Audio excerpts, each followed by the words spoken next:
Well, hello, young people. I'm Reverend Ashley. Welcome to week 3 of Storytime at Advent. You know, during Advent, we talk a lot about God's love. And in our story today, we are going to learn about God's greatest gift of love to us, Jesus. Today's story is called Brown Baby Jesus. It's written by Dorena Williamson and illustrated by Ronique Ellis. Mary and Joseph made their way through the Egyptian marketplace with their brown baby Jesus in tow. Jesus' eyes took in the traders from near and far, his little nose filled with the scents of fruit, bread, and spices.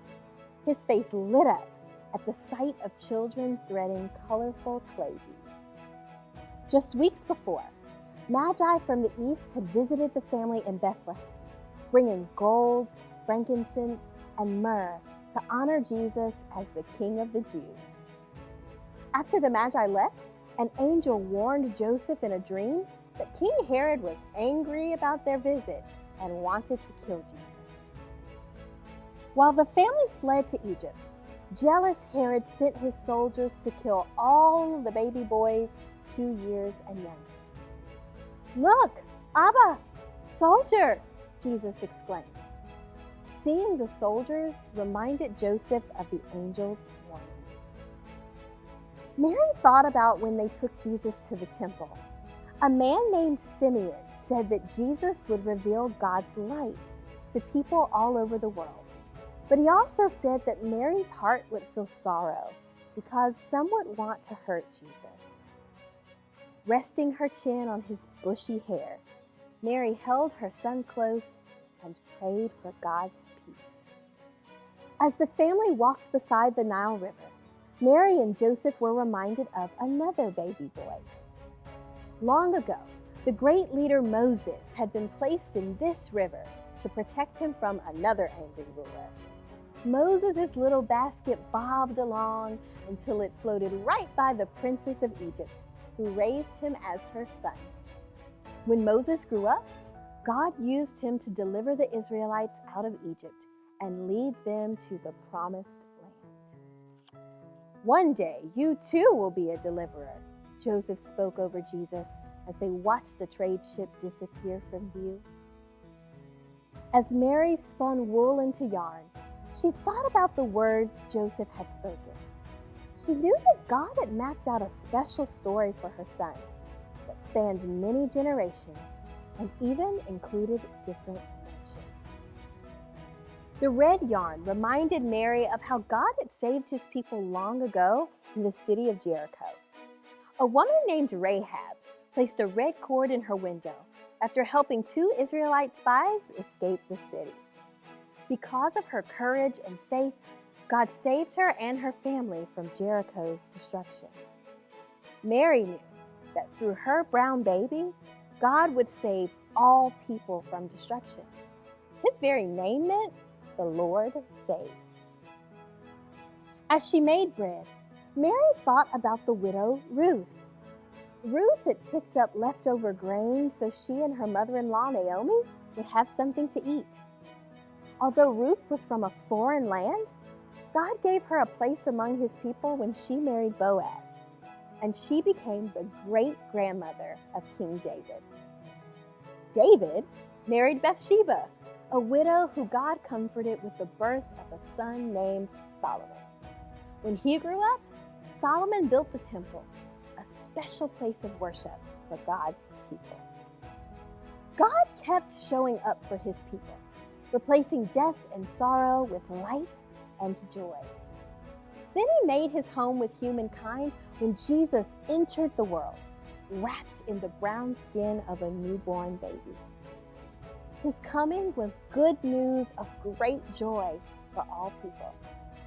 Mary smiled, knowing that her son would be a greater king than his ancestor David and that he would reign forever. Mary understood that God had shown mercy from generation to generation. She knew that mercy had been poured out for a widow named Tamar, who was mistreated and alone until God blessed her with 2 sons. She had seen mercy flow to her cousin Elizabeth, who was given a miracle son in her old age. She had felt God's mercy in Anna, an elderly woman at the temple, who was so excited to meet newborn Jesus, God's promised deliverer. As Mary looked at her brown baby, she saw in him God's promise of mercy for all people. Like a weaver using colorful threads that make a beautiful cloth, God had designed quite a story for Mary's brown baby Jesus. An uncommon story that included royals, a welcoming story that included foreigners, a loving story that included heartbroken widows, and a magnificent story that included humble people like Mary and Joseph. As the sun set and the moon rose in the African sky, Mary watched her brown baby Jesus climb into Joseph's arms. "Story, Emma?" he asked, gazing at her with expectation. Thinking of all she had held in her heart throughout the day, Mary knew the perfect story to tell. Her heart rejoiced as she began to tell her son about his earthly family. In the beginning, God took soil from the ground and made Adam and Eve in his very image, she began. Later, a man named Noah found favor with God and was saved from the flood. God told Noah's 3 sons, Shem, Ham, and Japheth, to be fruitful and fill the earth. And that's what they did. Many nations formed and spread far and wide. From Shem came your ancestors like Abraham, Judah, and David, Joseph said, picking up from where Mary had left off. And from Ham came your ancestors Tamar, Rahab, and Bathsheba. These 2 lines blended together, and their blood runs through you.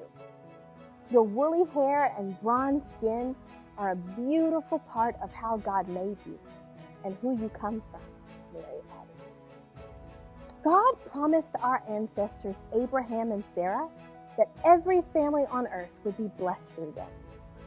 And God kept his promise through the generations that led to me, Emma, and now you, Joseph said, finishing the story. Then Mary sang a psalm over their brown baby boy. The family stayed in Egypt for many years, until one night an angel told Joseph that it was safe for the family to return to Israel. "You're going home, son," Joseph said as they began their journey. And in Nazareth, Jesus continued to grow, full of wisdom and grace. The end. Thank you for joining me for Storytime. See you next week.